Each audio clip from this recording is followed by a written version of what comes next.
Hello दोस्तों, मेरा नाम कैलाश मीणा है। मैं बस्सी से हूँ। मैंने एटोमी से मेरे प्रोडक्ट ऑर्डर किए थे, 5 दिन में मेरे पास आ चुके हैं।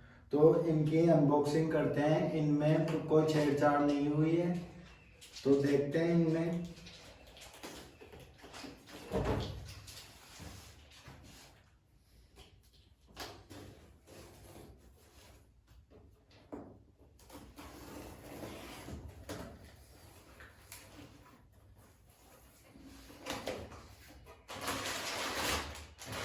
ये इनकी सेफ्टी के लिए रखा जाता है इसमें।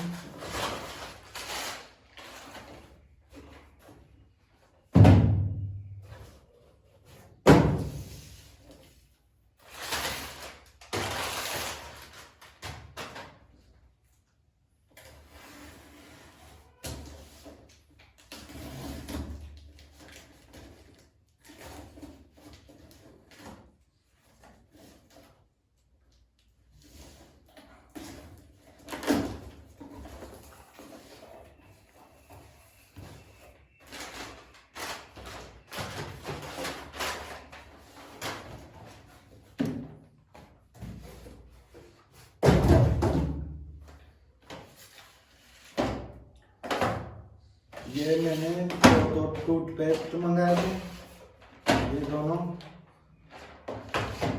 और ये डेली मास्क है।